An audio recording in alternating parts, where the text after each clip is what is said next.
If you choose the wrong niche when trying to grow your online coaching business, you're probably setting yourself up for failure. You're going to want to change it over and over. And if you never stick with something for at least 2 or 3 years, you're never going to get enough traction to really make this into a real business. So I wanted to make this video as a comprehensive guide to help you make this decision the right way up front so that you really enjoy the subject that you coach on and you have the best chance of making money doing it. My name is Brian Elwood. I'm a real estate investor turned online coach and the author of Nail Your Niche. This video is going to be a deep dive training. I'm going to share a bunch of personal stories because I have also changed my own niche. So I'm going to share the pros and cons of having done that. And I'm going to offer you a bunch of different exercises to help you arrive at what I think will be the ideal niche for you. So without further ado, let's get into the training. All right, guys, it's time for the deep dive comprehensive guide on how to choose the right niche for your online coaching business. Now, first, I want to quickly talk about what a niche is, just for anyone who is a little unclear. In this video, we're referring to the niche as the general subject that you will coach people on. For example, you could be coaching people on how to lose weight, to invest, nutrition, leadership, trauma recovery, writing, or martial arts. They're general subjects or topics that you are coaching within. That is what I mean when I say niche. We're not trying to figure out the specific outcome that your program is going to deliver. We will cover that in a future video, and when it's available, I will link it in the description. So just a quick rundown about me. My name is Brian Elwood. I got my start as an entrepreneur flipping houses, and I grew that business to doing over $1 million per year. We had 8 team members. I bought a few dozen rental properties and achieved financial freedom, but I was kind of unfulfilled just working for money, if I'm being honest. I just didn't feel like I was helping people or doing any good for the world, and I wanted to teach people and change lives.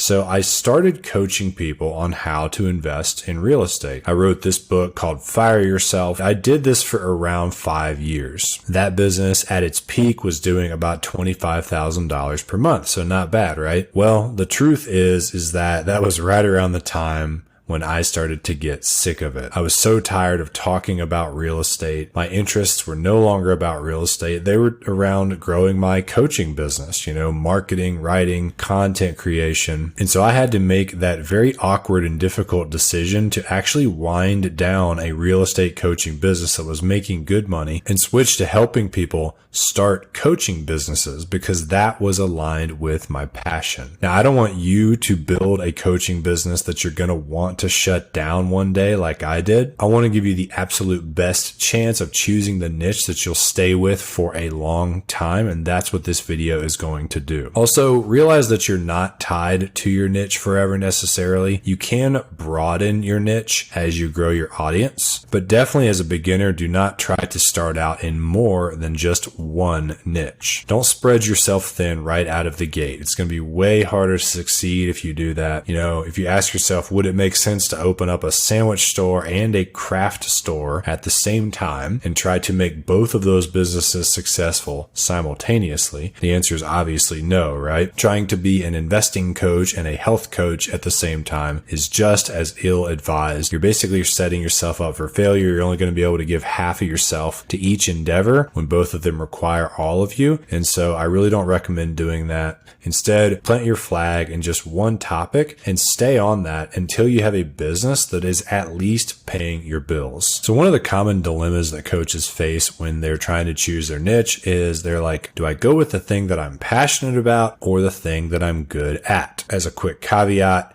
if the thing you are passionate about is also the thing you are the best at, then your niche is staring you in the face. For example, if you love nutrition, you read about it, you listen to podcasts about it, you already have a lot of knowledge and skill in that niche as well, obviously you're going to be a nutrition coach. But for most, it's not that easy, and you probably wouldn't be sitting here watching this video if you were already clear on your niche. Coaches are often passionate about one thing, but they're good at another. So if you're great at investing, but you're passionate about leadership, which one of those do you choose as your niche? Well, it's easy for me to say, follow your passions. And I am going to say a version of that here in a moment. At the same time, let's be clear about the pros and cons of whether you would go with passion or skill when selecting your niche. So here are some reasons why choosing the niche that you have skills in makes sense. 1, you will have more credibility, which will lead to more sales.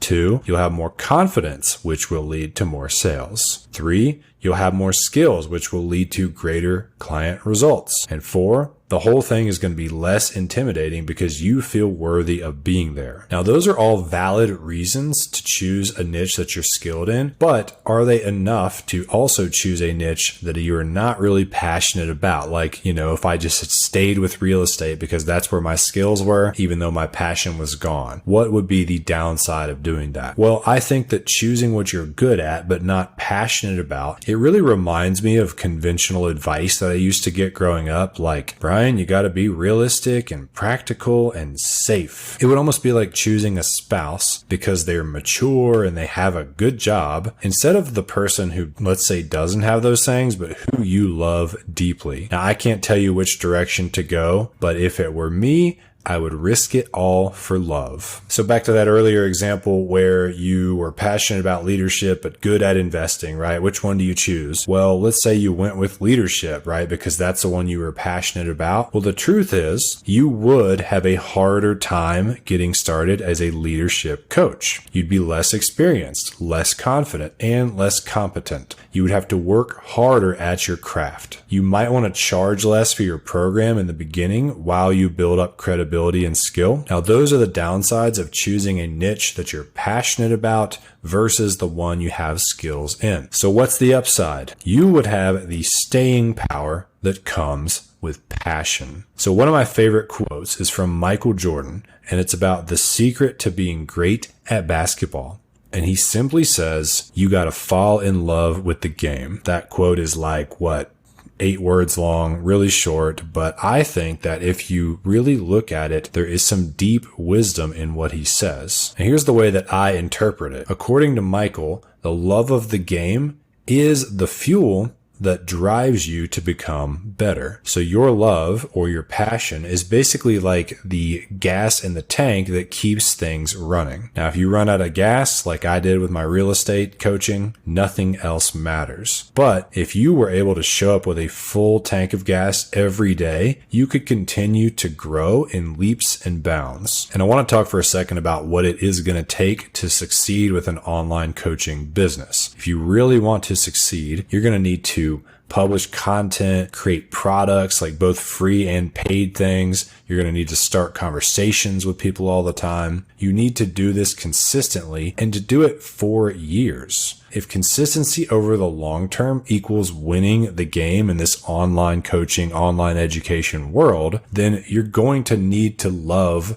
what you do because you're going to need a full gas tank. Otherwise, somebody else who loves the niche more than you do is going to be there longer than you, and they are going to take your customers. And my mistake was spending 5 years building a multiple 6-figure real estate coaching business only to shut it down. Here is a picture of me on one of the coaching calls, and I feel like my face says it all. You can see the whiteboard in the background, and we're running numbers on properties. And I did that for years, right? It was almost like being a math teacher and just numbers. And it wasn't what I was interested in. My gas tank simply ran out and I did not love it anymore. Now, what if instead I had slowed down and figured out what I truly loved and wouldn't want to quit? What if I had put those 5 years of effort towards that instead? Even if I had gotten a slower start, even if I had to start out with a more entry-level program, I didn't have the credibility and all that, in my mind, I'd be a lot further along today in my business. And I remember the moment I made that decision to coach in the real estate space. A mentor of mine assured me it was the right thing to do. He said, Brian, you gotta be a real estate coach. And it seemed right at the time. It felt like the logical and realistic thing to do. But looking back, if I had been honest, I would have told him that my heart was elsewhere. I had been writing and producing content about entrepreneurship and marketing for years prior to even entering that real estate coaching space. I wrote like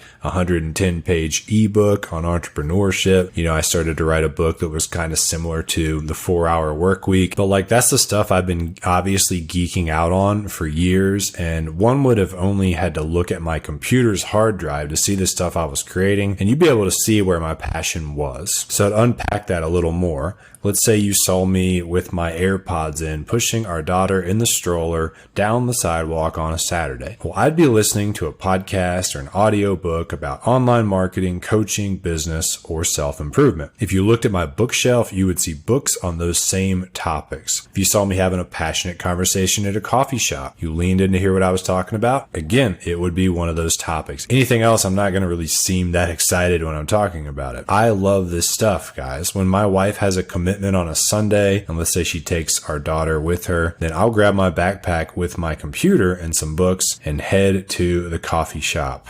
This is a picture of me doing the work. I mean, this is when I'm in my happy place, when I'm drinking coffee and working on my coaching business. So the entire time I was coaching in the real estate space, I was consuming information about building an education business. And during the last 2 years of that time, I had totally lost interest in learning about real estate. And 100% of my energy was on building my coaching business. That was when I made the switch to teaching in the area of my highest passion. And look at the difference. Look at the look on my face in this picture. This is actually the first few clients that I got for my program on how to start a coaching business. And it was so much fun. It was just 4 of us, like it was a tiny little experimental offer that I ran. And I loved this little program. And it was just validation that I had decided to do the right thing. Because when I coached on real estate, I used to hop off those calls feeling drained, and I'd head to the back porch to crack a beer and decompress. But when I switched to helping coaches, I felt a noticeable difference. I was excited about the calls with my clients. After hopping off the call, I would run and find my wife and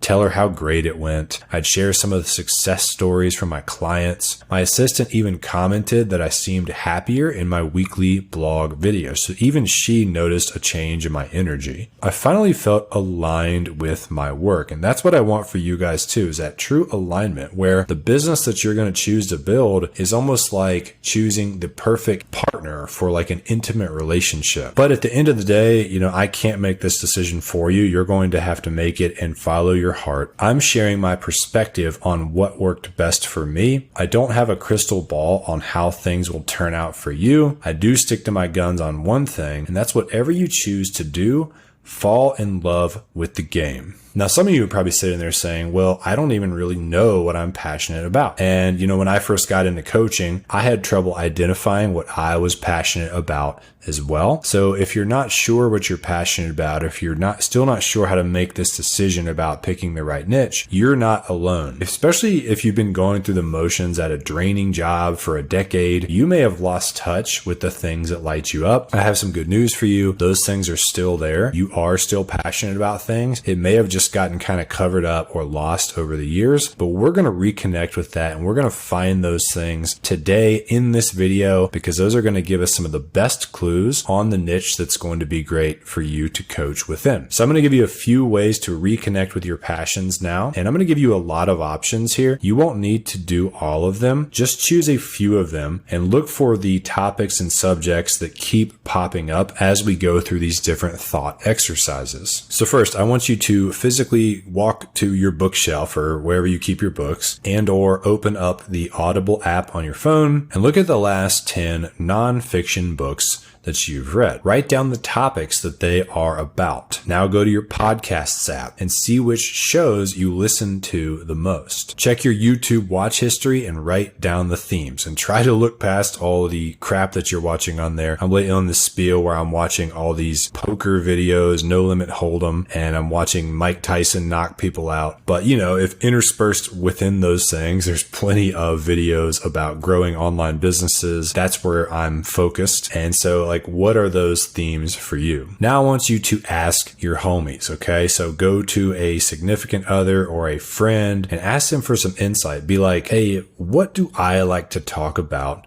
the most? Other people can often see us clearer than we can see ourselves. When I changed my coaching niche, I actually had a couple people say to me, yeah, I could tell you were tired of that. I was like, what? Why didn't you speak up? But other people can notice the things that you love and the things that you don't. And so it doesn't hurt to just go to the people that know you the best and see what they think. Now, here's a little thought exercise. Imagine that you're at a dinner party and you're bored and tired, your eyes are glazing over, people are talking about sports and the weather and all that stupid shit. And then you suddenly overhear someone talking about blank. Suddenly, you perk up, get more energy. All of a sudden, you don't want to go home and you're going to grab an espresso martini and stay for another hour. You become engaged in the conversation. I'm sure that's happened to you before. Now, the question is, what did you hear them talking about that got you re-engaged in the conversation? Now, think back to the last time you got really amped up talking about something. What topics stoked the flames of your passion, even causing you to ramble or annoy people? I've gone to have beers with buddies of mine who were not in the entrepreneur world at all, and I almost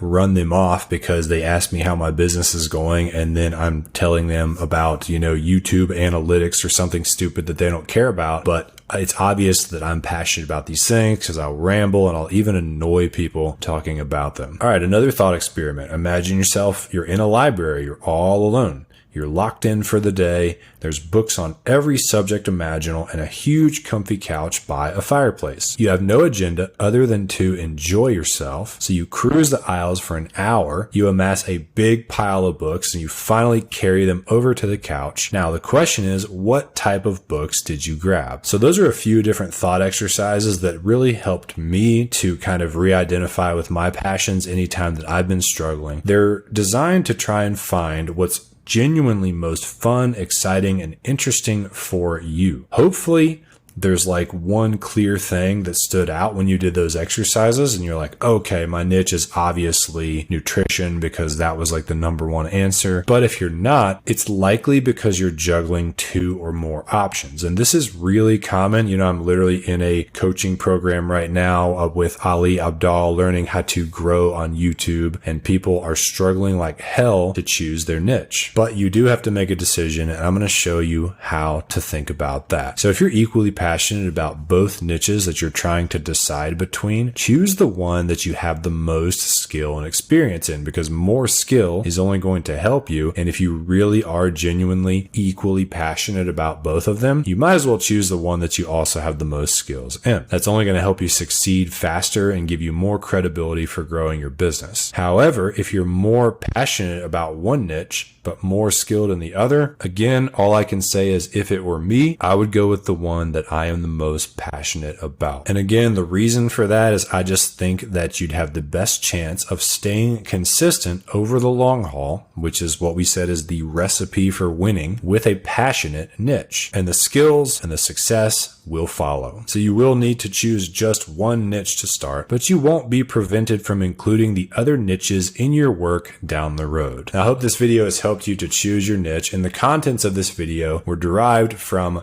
my book called Nail Your Niche. You guys can get a free copy at nailyourniche.net. You can get it on Amazon for $15, but if you want me to ship you one at the price that it costs me, which is $6 and change, just go to nailyourniche.net and I will personally ship you a copy of the book, which goes into a lot more detail on not just choosing the general subject that you will coach on, but also choosing your demographic, who you're going to serve, choosing the quantifiable end result, the outcome that you create for your clients. So you can grab a free copy if you want to really do a deep dive on this at nailyourniche.net. And your next big decision after you've chosen your niche is to choose your demographic. And that basically means to choose who it is you're going to serve. People always stress, who is my customer avatar? Who is my ideal client? Well, that decision is just as important as getting your niche right, because the customer is the foundation of your business. You definitely also need to like your clients if you want to have that staying power that I referred to, because if you don't enjoy the people you're interacting with, you're going to get burned out on it, just in the same way you would if you didn't enjoy the niche. Now, in this video, I go over exactly how to do that so that you can choose the person that you will love to have as a client, and you will know how to speak to them directly in your marketing. If you want to check that out, click this video. Thank you guys for watching.